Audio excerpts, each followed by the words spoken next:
Welcome to the Thriving Mayor Show, the weekly broadcast featuring former and current mayors who are thriving, sharing their story, insight, wisdom, and viewpoint. Join us and comment on social media as we meet another of the superheroes we elect to lead the rejuvenation of our towns and cities and who serve us all. Visit www.thrivingmayor.com to learn more.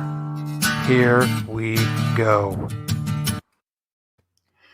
Hello, everyone. It's Michael Hubicki, the host of the Thriving Mayor Show, and it's May the 19th, 2021. It's episode 24, and I'm super excited today to welcome the mayor of Regina, Saskatchewan, Sandra Masters. How are you, Sandra? I'm good, Michael. Good afternoon to you as well. Awesome. Thank you very much. Just want to let everybody know that this episode is pre-recorded, but we do welcome everyone to post comments during the actual broadcast or afterwards if you like, and I'll do my best to answer those and respond to those. We'll begin this episode by honoring the Aboriginal land and the Indigenous peoples who've lived here from the beginning. As settlers, we're grateful for the opportunity to meet here, and we thank all the generations of people who have taken care of this land for thousands of years. In particular, we honor the ancestors of the land, the Anishinaabe, Huron-Wendat, Haudenosaunee, Ojibwe, Chippewa peoples. This territory is covered by the Williams Treaty. Mayor Masters is the City of Regina's 35th mayor and first elected woman mayor. Proudly Saskatchewan, Mayor Masters grew up in the prairies and has called Regina home for more than 20 years. Her professional career has included agricultural financing, commercial real estate, and banking. Energetic and passionate about Regina's future, Mayor Masters is guided by a desire for an economically vibrant community that is inclusive, accessible, sustainable, and safe. Sandra was one of Gerald Albert's suggested guests. You remember Gerald was a few episodes ago from Lloydminster, Saskatchewan, and Alberta, but mostly Saskatchewan.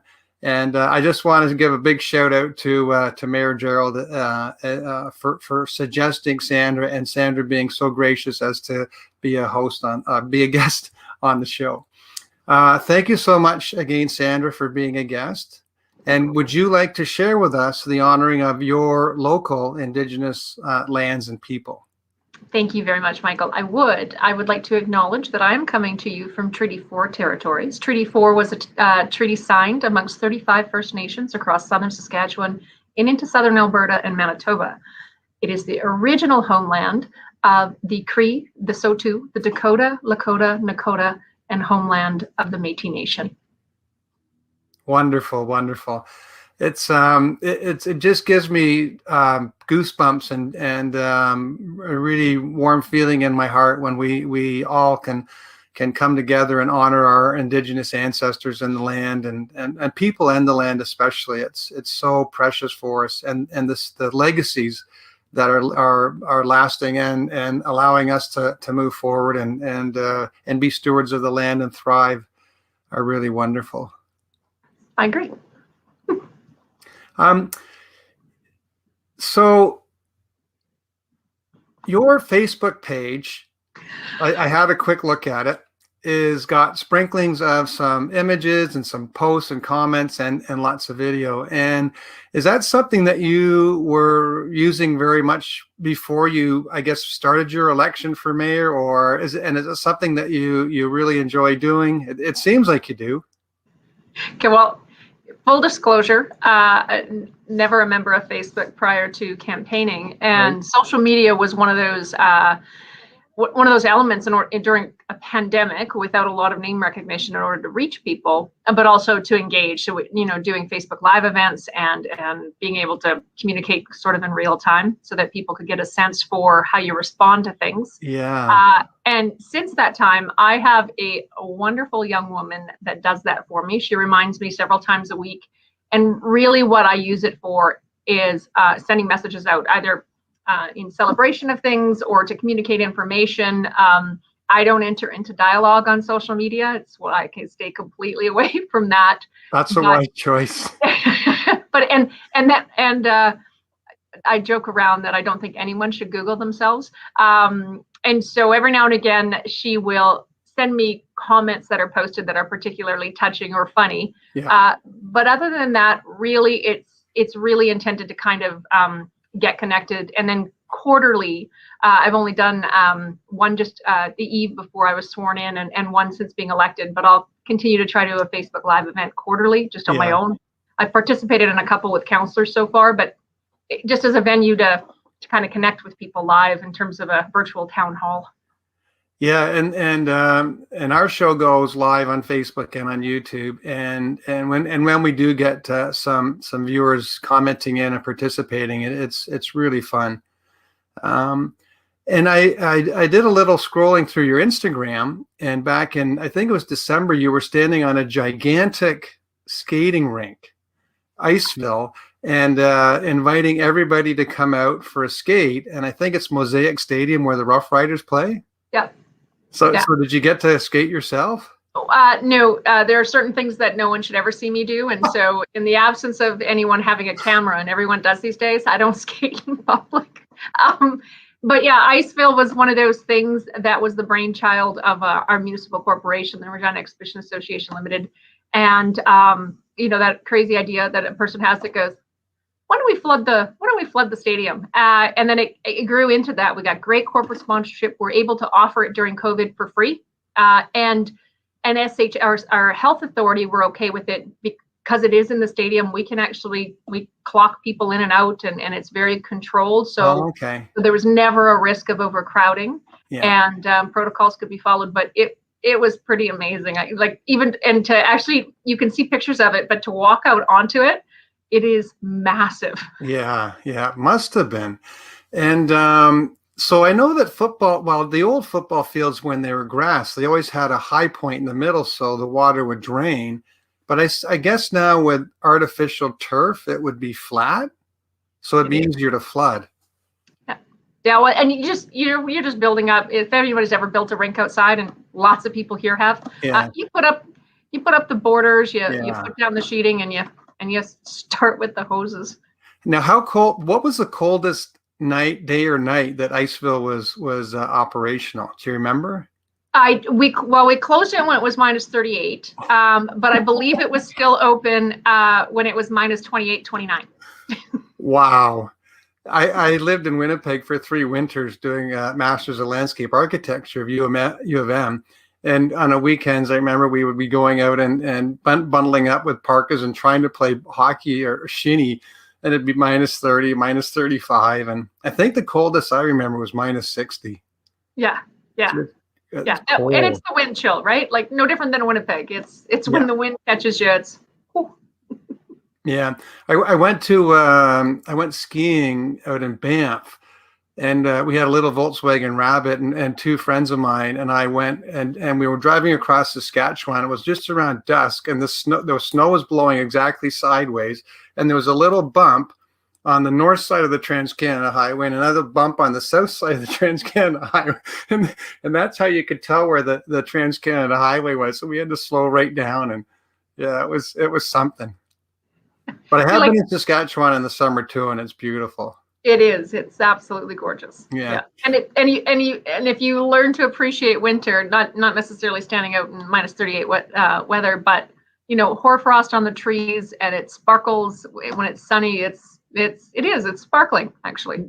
Gorgeous, yeah. Almost like jewels. Did many of the Rough Riders join in the skate? No, a lot of them were at home. We had some of the local gents for sure. Yeah. But I think when COVID shut everything down, those gentlemen went home and isolated with their families for the many months that we've been doing this. Yeah. I really missed CFL last year, and I was on the schedule just yesterday, and all the schedules laid out for this year, but everything's postponed. So I'm hoping they start it up again. And I don't know why they wouldn't. All these other professional leagues seem to be managing. So we're hoping for a somewhat abbreviated season, kind of with an August start, is what we're hoping for. And if we can keep our vaccination pace up, I know we'll be ready to go here, anyways. Oh, great. Yeah. So the president or the general manager or the coach contact you and say, everything okay with the City of Regina? We can start resuming play. they deal with as they should, with the health authority. We checked in a couple times so far this year, just even in terms of, because Regina was hit with a bit of an extra lockdown because we had we were at one point in time, the UK variant, we had about 90% of the cases in the province were here in the city. And so at the end of March, we had a bit of an extra shutdown. So there was some concern about trying to kind of pull ourselves out of that third wave, which, touch wood, it appears as though we're coming out of. And so there was a little bit of concern going into that. So was able to touch base with them, just understanding how the year lends itself to opening, or potentially having to cancel, just having those drop dead dates of how many months they needed to get ready. So right now, it's looking good. Yeah, that's amazing. And I just want to congratulate Regina as well on being so proactive and so creative in providing opportunities during the pandemic for your residents to get out and to exercise and be together, even though they're spread apart a little bit. And I just wanted to mention that in this month's version or edition of Municipal World magazine is a friend of mine, landscape architect, and she wrote an article about parks are the new medicine, Cynthia Graham, and from Hamilton. And I just was wondering, what are some of the other summertime or shoulder season outdoor, say, streetscape, parking lot, park projects that Regina did during the pandemic? And do you think that you're going to be keeping those post-pandemic? We're incredibly blessed here because we have one of Canada's largest urban parks in Wascana Park Authority. Oh, yeah. And so having, I forget how many kilometers, it's a incredibly significant amount of park space that goes all around Wascana Creek, and having that open and then programming into it everything from snowshoeing to cross-country skiing, and then the standard sledding and whatnot was probably people who maybe never even took advantage of it before have a deeper sense of appreciation for how important that park is for us. We're actually, I think the COVID elevated the importance of active transportation and continuing to build our pathways. And so when we build new neighborhoods, we've built pathways into them, but we haven't necessarily done a good job of connecting those pathways so that you could actually continue traveling into other areas of the city. Right. So there's investment going into that again this year, and it will continue because because you called them shoulder seasons. We're all kind of back and shoulders here in Saskatchewan, it would seem. Yeah. A lot of winter, a lot of spring, and a lot of fall. But how important those are even during the winter months to be able to get outside and to participate. And we did everything from Iceville would be one of them, but really started promoting things that maybe folks hadn't considered before, like snowshoeing. We don't have a lot of hills here, so the ones we do have are pretty important in terms of tobogganing and outdoor skating, and just trying to really capitalize. In fact, there's plans now. We have a winter festival being planned for 2021 and into 2022. That winter city model that some of the other cities, larger urban centers are undertaking. We're all in on that one. So we're moving ahead with those plans as well. So wonderful. As an example, we're going to keep building ice rinks outdoors, like on the creek and whatnot. So everybody can learn to skate in Regina. Yeah, that's wonderful. When Lisa Helps, the mayor of Victoria, was on, she was mentioning that as soon as in her mind, in her vision, it would have been great to close down a couple of downtown streets and have cafes and umbrellaed areas for people to stroll and have a snack and things. And during COVID, they within a week, I think, got the Public Works Department to build nice planters and things to divert the traffic, and that people just flooded in within the rules, and they want them to keep it now or bring it back every summer. So there's some really interesting benefits that have come out, and I think, like at most cities, I think have learned so much, and residents are giving them positive feedback. Yeah, and I think that again, if COVID taught us anything, is that we do like to gather, and we like we like to be in Congress with each other, so to speak. And yeah, we have a challenge in our downtown because we have a rather small, condensed downtown for a city our size, but it's real, but it's all office building. And so it during the shutdown, it was a little apocalyptic, so to speak. And then getting people to come back into downtown. Our main library branch is downtown, so that's been beneficial. Right. But having exactly those conversations about how do you create people walking around to bring them downtown. We've got a great pub scene. I'm not sure I'm supposed to promote that, but it's fantastic. Every mayor does. But it's about bringing folks down to participate and actually just do the walking between the pubs to kind of go enjoy a little bit of the nightlife. And again, we've got great parks downtown too. So yeah, and is the arts and culture scene coming back now? And are there plans to kind of relaunch and celebrate your local festivals and things like that? Yeah, and so our folk festival has had to postpone. They reached the cutoff date where where the uncertainty was kind of untenable, and so they called it. But what we are going to do is we're looking at an outdoor stage, which we have never really done before. Looking at constructing an outdoor stage to allow for even single artists to continue to promote some of our local or even Saskatchewan-based folk artists, but also our symphony. Our symphony adapted going inside a church and then performing virtually and moving inside the church, one for the acoustics, but also for just cost savings, like in order to continue to perform. Right. But they're looking at more outdoor concerts this year as well. And then our main, we have a Globe Theatre, so our main theater has been shut down due to renovations. Like the timing was relatively decent. Oh, but opening back up into performing arts, yeah, we've got our theaters opening back up this summer as well. Yeah. I remember just driving through Winnipeg, Regina, and into Alberta. In the summertime, the street life is just is always really vibrant with buskers and lots of people gathering. Let's change gears a little bit. And your bio said that you're a prairie girl, and so tell us a little bit about where you grew up and if there was any aha moments when you think back to your childhood or early years when you say, I'm going to be the mayor of a big city. I never said that. So my dad worked for a grain company. My mom worked in nursing homes, but working for a grain company, we had to move pretty much every 6 years. So where I finished was in Weyburn, Saskatchewan, which is about an hour south of Regina. Right. This is where we came to shop. And my boss, I worked at the Dairy Queen during high school, and my boss was a campaign manager for a local MLA who'd been an MLA for years. And so always around that kind of element.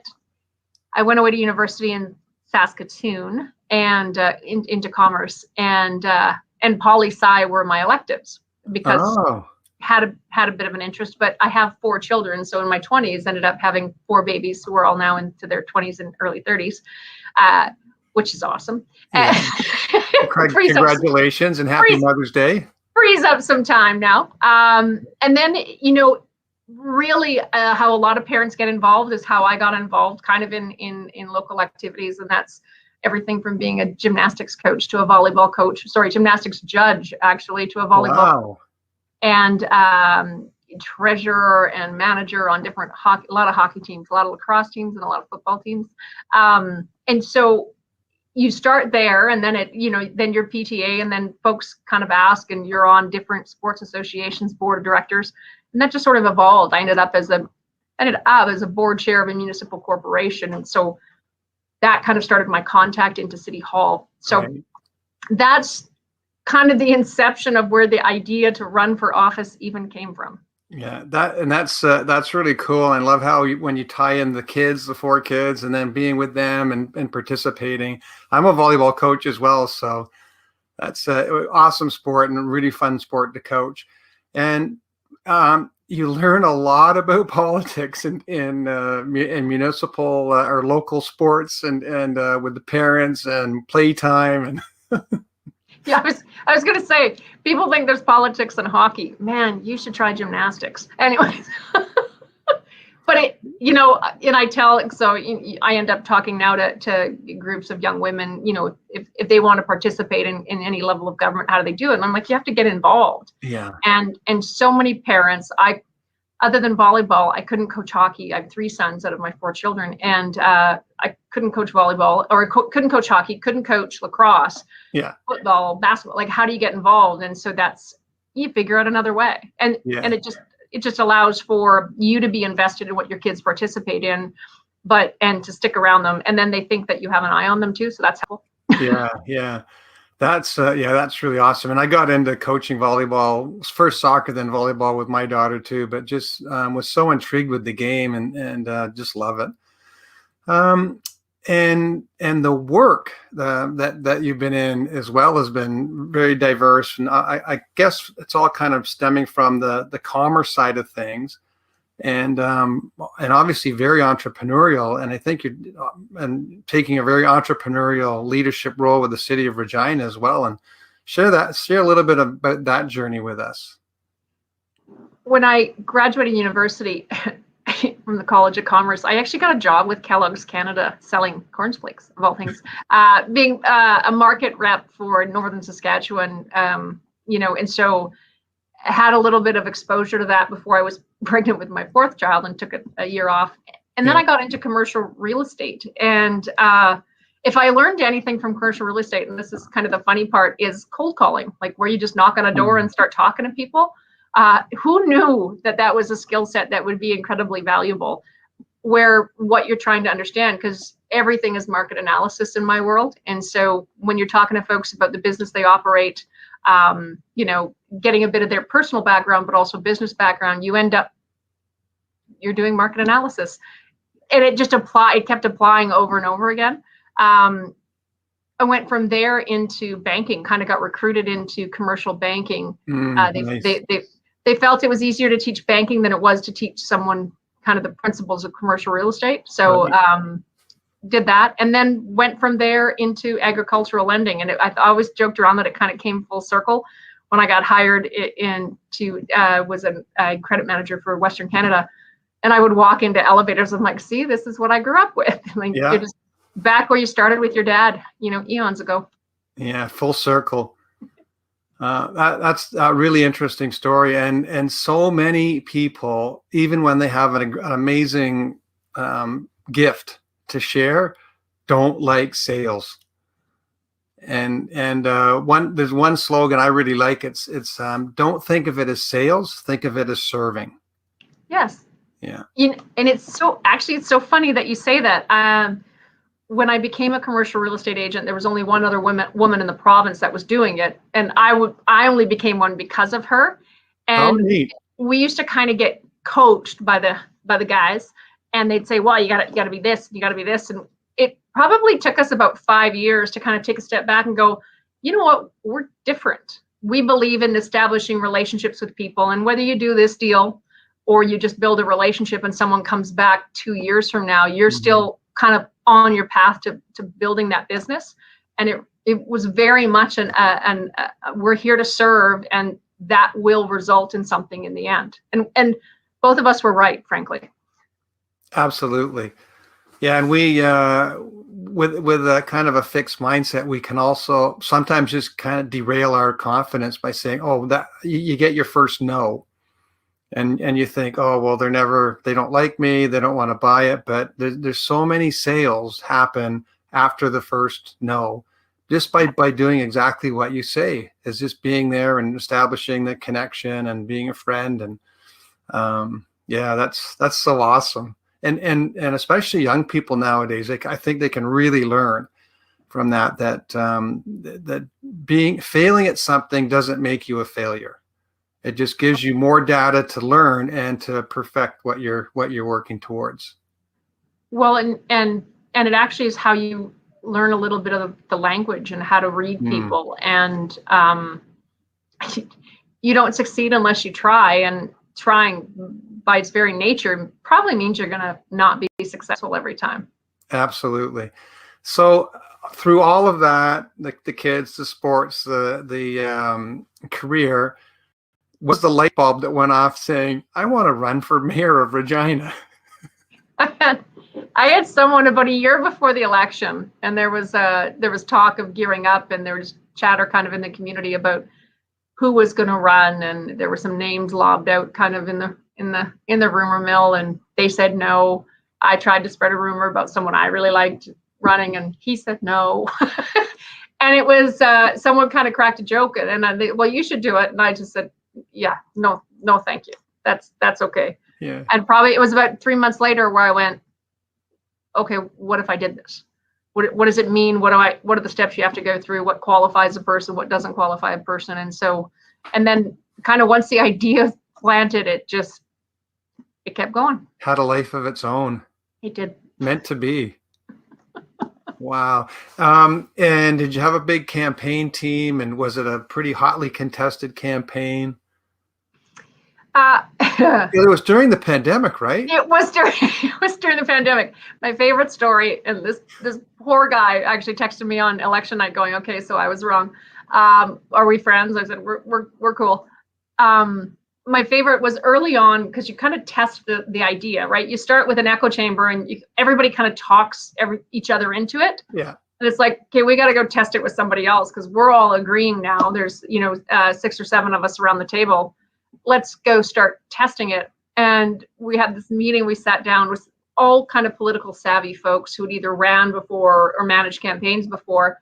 And one of them go, I don't want to be a wet blanket, but we're in the middle of a pandemic, and no one alive knows how to run a campaign during one of those, because they just don't happen that often. Yeah. He said there's going to be voter fatigue. There's going to be a potentially national, but definitely provincial, then civic, and right before the civic, you're going to have the U.S. election. There's voter apathy. We only get about 22% showing up to vote, and you have no name recognition. And so he said, I think you're a complete long shot. Yeah. So what have you got to lose? Thanks. Which is pretty much exactly what I said. Well, no sense in not trying. Yeah. So how many candidates, and how did you get your name recognition? Oh, in the mayoral race, there were 9 candidates. I was the only woman. So wow. I'm not lying. It helped, because it's completely easy to stand out when all of a sudden you have a candidate stand out, just by virtue of, frankly, in this case, gender. And could have been I was really tall too. It's really hard to say. I think actually the plan was, when I talked about kind of taking it out, it was almost like concentric circles. You started in one and then you expanded. Mm. And if you could sell them all, persuade, you call it whatever you want, but if you could persuade them all, and then they would say, how can we help? I go, you can tell 5 friends. And I would just, by concentric circles, continue to build these. So even during COVID, we did do door knocking, did a little bit of that, but had a lot of backyard meetings, or I would ask folks, listen, we can gather in, I think at the time it was groups of 10 or 15. We can gather in groups. Yeah. Go in a backyard, let's go in a large room, and I'll meet. So it's these big rooms with like a minimal amount of people, but not to be discouraged. And so just kept, and they'd say, how can we help? And I go, either introduce me or tell your friends. Yeah. Then we use social media, like I referenced earlier, which was just that ability for people to listen to me talk, because there weren't events, and other than one debate, no one could hear you speak other than kind of the snippets they would catch on the news. So really made an effort to kind of put myself out there and talk for an hour on Facebook. It was random. Yeah, that's awesome. And then election night, all the lead up, and running against 8 men plus the incumbent. Take us through the ups and downs of election night.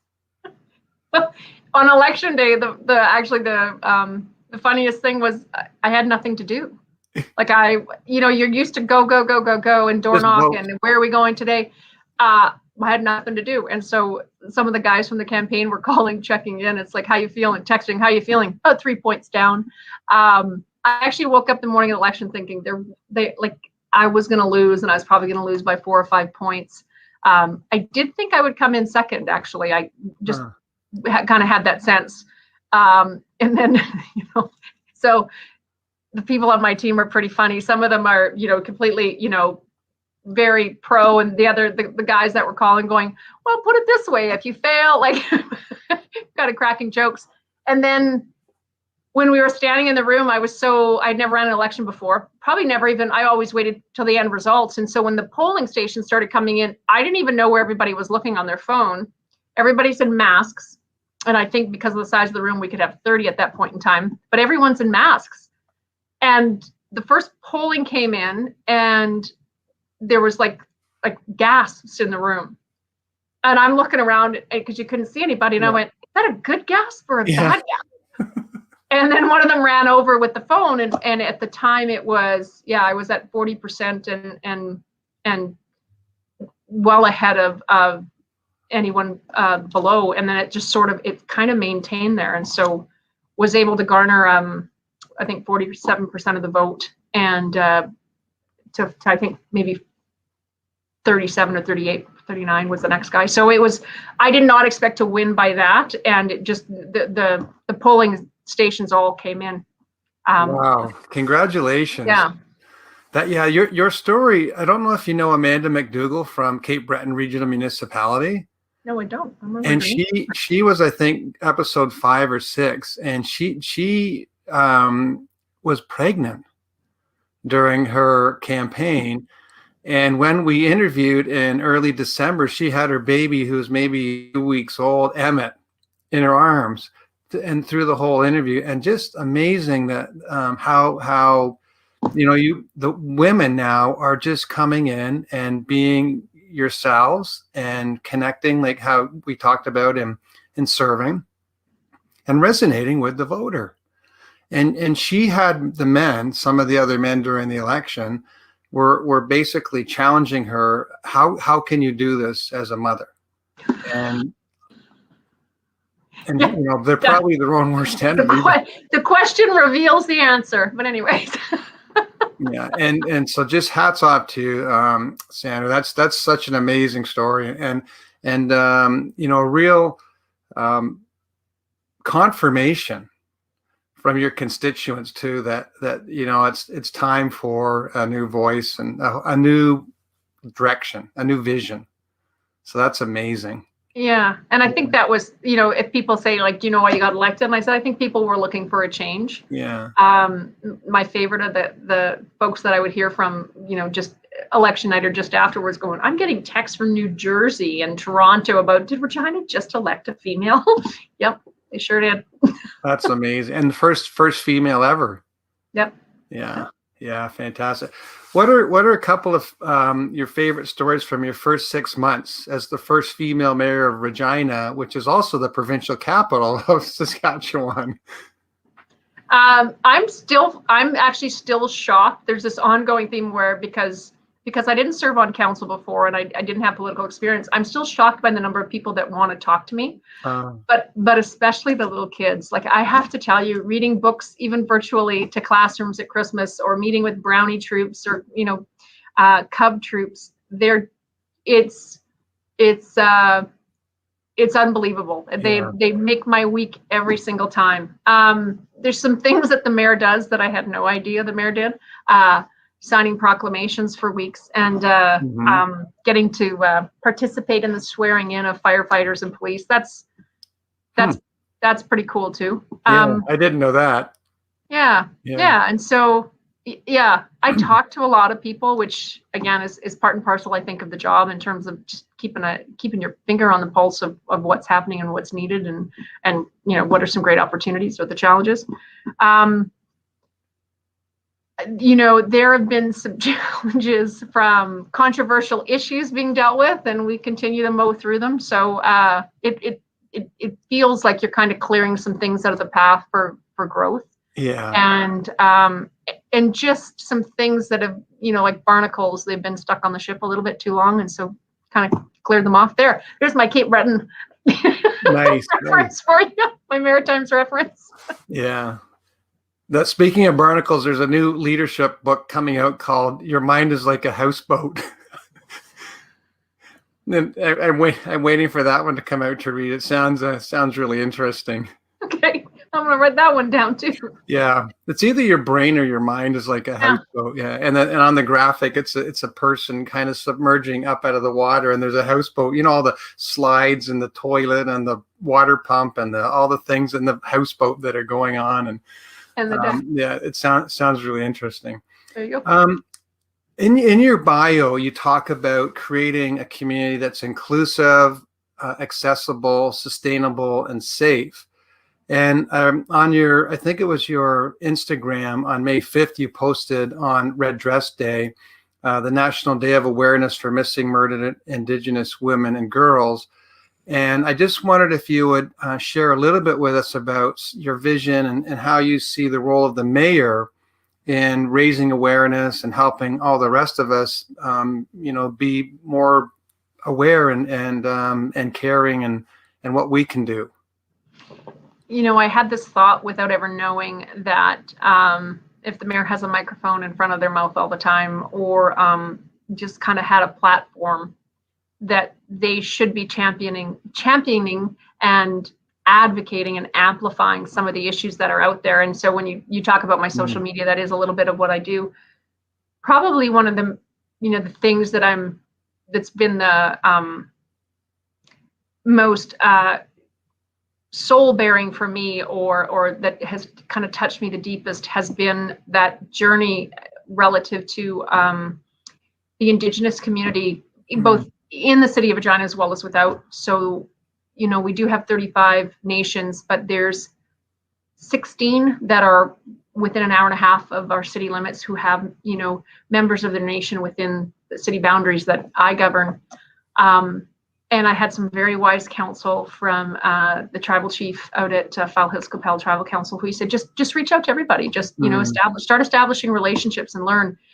And how open they are to talking to me and continuing to educate me. It happens every week. Murdered or missing Indigenous women and girls, I had assumed prior to being elected, fell under reconciliation, truth and reconciliation. I have been disabused of that notion. That it's the calls to justice are very fundamentally different than the calls to action, and both are really important. And it's one of those things that we've been striving for years for equity and diversity, but it's that inclusion piece, which is kind of where the magic happens, where when folks feel included and they feel like engaged citizens, and that their story is either represented or spoken about, that you really kind of get to feel like you belong. And it's everything from, clearly we have a lot of new Canadians here in Saskatchewan. It's one of our largest, it's the way we're going to grow, frankly.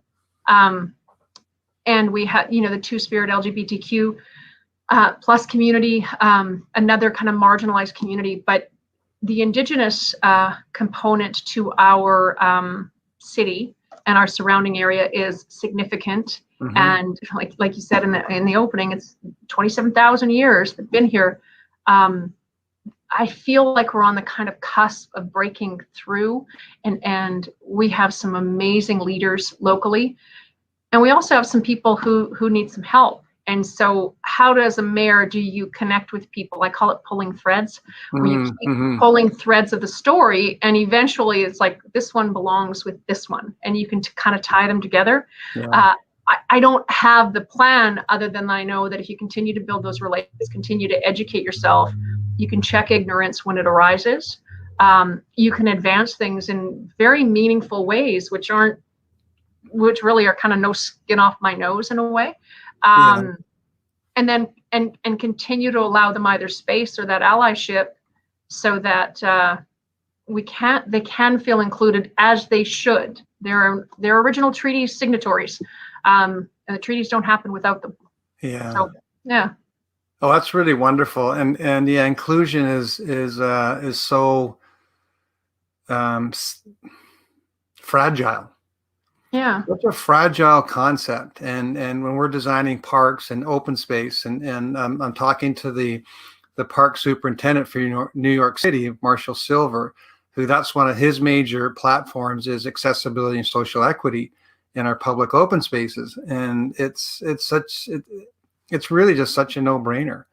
and Well, yeah. and being and 80% of us live in our cities and towns, and to Mhm. make them much more inclusive is just such it's almost an easy, it's simple, but it's not easy.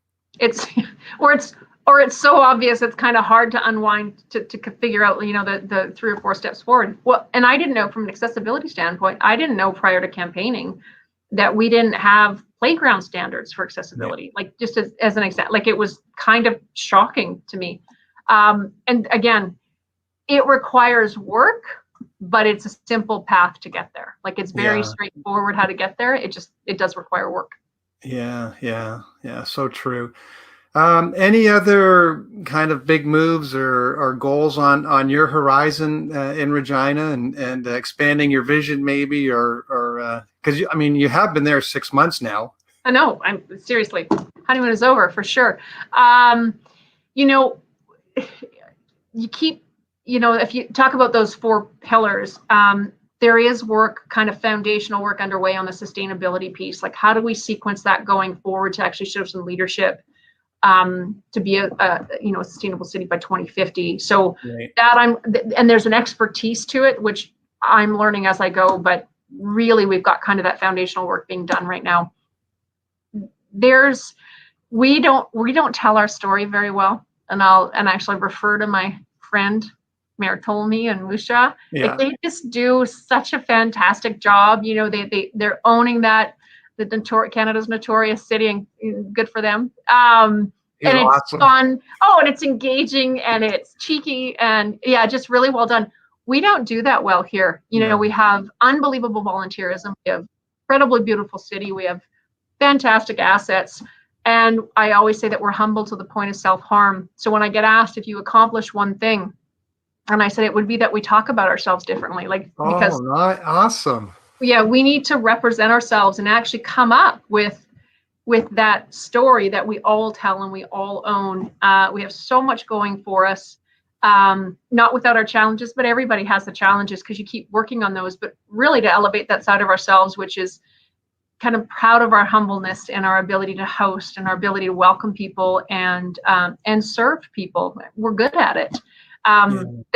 That we tell our story better about why we're so awesome and why you want to come see us. Yeah, that's beautiful. Best of luck with that. And that's another one of those easy ones, right? Yeah, But just get people to participate. yeah, I Um, think so. Exactly.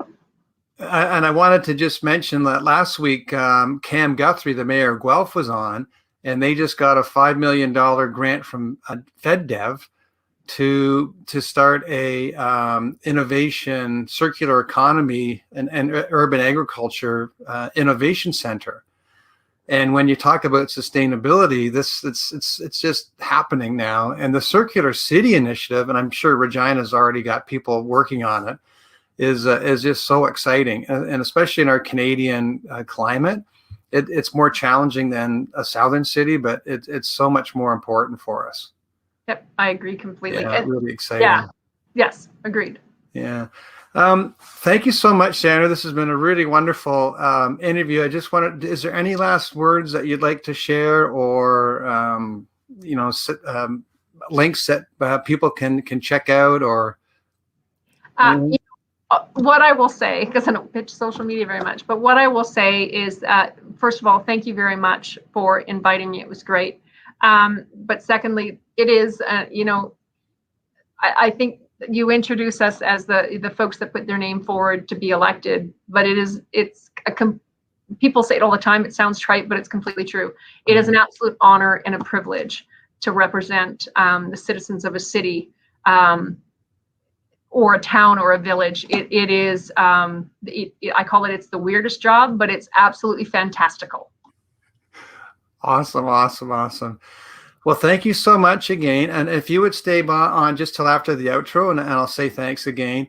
And next week is our fourth mayor from Saskatchewan, the former mayor of Humboldt, Malcolm Eaton. And Malcolm has a lot of really great stories. He calls himself the old gray mayor, and he's anything but. So please join us next week for Malcolm as well. And thank you so much, Sandra. Wonderful interview. And Regina is a beautiful, beautiful city, and becoming even more so.